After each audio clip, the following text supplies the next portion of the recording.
Sneaky, sneaky daddy. Daddy want to sneak out again, Abby? Want to sneak out as usual, Abby? No. I am bad now. How can I sneak out from my children? I can't sneak. I'm not a sneaker. The only thing is that I was only trying to do a barefoot exercise. That is how it's. In fact, I am going to the farm. Yes, I am going to the farm. You are going to the farm. Where is your cutlass? Hey, my children. You know, nowadays, in fact, the system of farming has automatically changed from what it used to be to what it is now. Then, ube,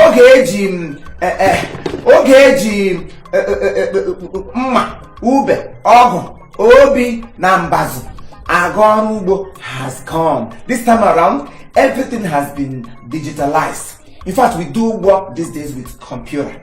Say computer. We do work either computer or computer. Any of the above goes. So I am going to the farm with computer. We use computer to computerize all the farm and We have computer in our hands, don't we? Yes, we do. What is wrong with children of nowadays? Can you just do something without prognosing? I follow this way, you follow that way. I follow that way, you follow this way. Can't you people understand? Your own computer might not be able to uproot cassava or uproot yam or uproot anything in the farm. But because I'm an adultic computer, we're an arithmetic computer, your own computer can always count ABCD or ABCD, FAD. But my own, it can uproot cassava, it can uproot yam, it can uproot all uprootable farming disqualificational conjunction adequate. You are lying. I can see it in your mouth. You want to go to hellfire, Abby? No, my son. It has not gotten to the extent of going to the hellfire.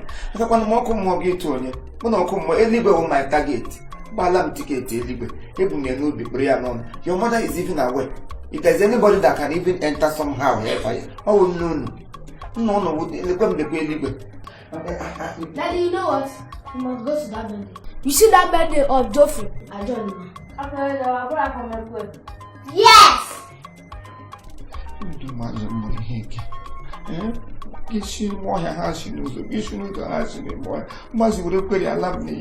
What is all this?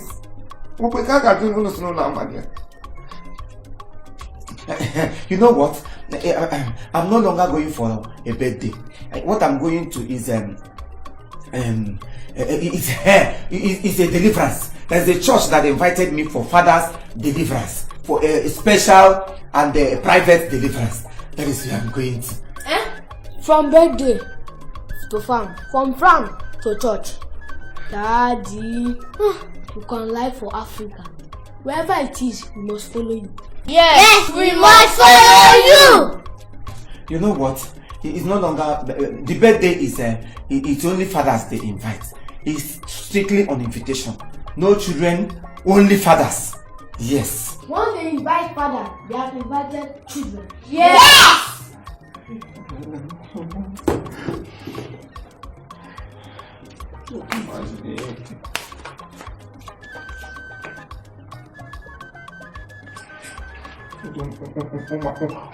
What's the new age? You want to match the computer that you manage. It's a baby, you walk baby, has a baby, you say baby, has a baby. Wow, no kind.